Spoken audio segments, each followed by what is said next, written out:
Well, Darren, it's just unbelievable to talking to you, and it's a 4-1 defeat for you, because really that wasn't a 4-1 game. No, I mean it's hard to take. We do so well in the first half, and to be honest, we had a few goals to put the game to bed in the first half. And coming in at 1-0, again you're getting in, you're happy, you're 1-0 up, you've got the clean sheet. We were in the same position last week. We took the lead, we felt we were in control, and again the amount of chances we created, some of the football we played has probably been the best this season. But again, second half, we're downfall, we end up losing for a couple of goals for a corner. The same thing happened down there, and again it's an individual thing. Open play, we felt comfortable, we felt our shape was good, we felt we defended well, and then again it's a free header, there's nothing you can do. I mean, you're in there, we're all gutted. We know it's not a 4-1, but at the same time, that shows you why United at the top of the table. It shows you why they're up there and challenging for the title. They're ruthless. They get their chances and they take them. We probably had the same amount, if not maybe more chances, but they got theirs, and you can see that they're clinical.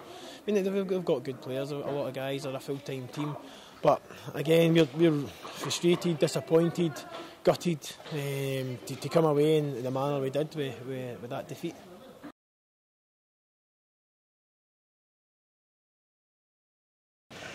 I think I'm allowed to use a cliche at this time of year, but definitely a game of two halves.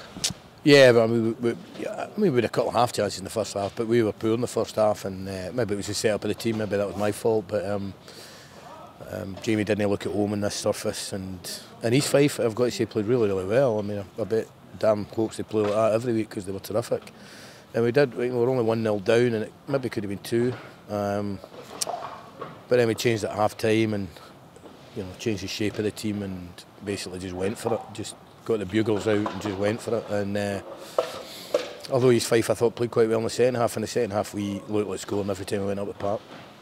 It was good to see Brian Gilmore in a slightly different position than we're used to him playing here. I think he had one of his best games here. Yeah, I'm delighted for him. He's a great boy. There's a problem with Gilly is he can't train as much as the rest of the boys. He only trains a couple of times a week, but he was terrific when he went on, and he did exactly what I asked him to do. He allowed all the other boys to chase forward, and he was always the balance, and he really gave it away, and he picked up the right options. I think he cleared one off the line at the end as well, so I'm delighted for him. And delighted for Craig Moore. He's one of my favourite boys I've ever had, and he's came through so much, and I've stuck by him. And but he'll be angry at me for leaving on the bench, and how I can leave someone like that on the bench, I don't know. But there you are, it happened. But he came on, his attitude was fantastic, scored, and was absolutely outstanding. Yes, in that second half, Shankland and Moore together up front were quite exceptional, mouth-watering.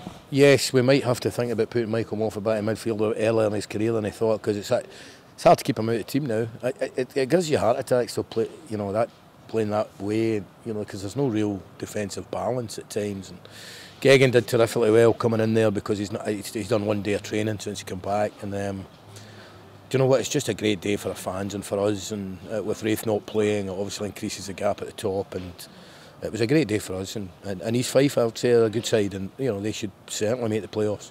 Just one more player to mention, Michael Rose there. 2 goals. I mean, we've been saying that he's been close to getting goals, but 2 in a game. Well, close. He's missed 2 or 3 sitters, but thankfully today, he was the same as the rest in the first half. He was poor, but second half he was terrific, strong, and he came out with the 2 goals, which were, listen, in the grand scheme of things, were crucial.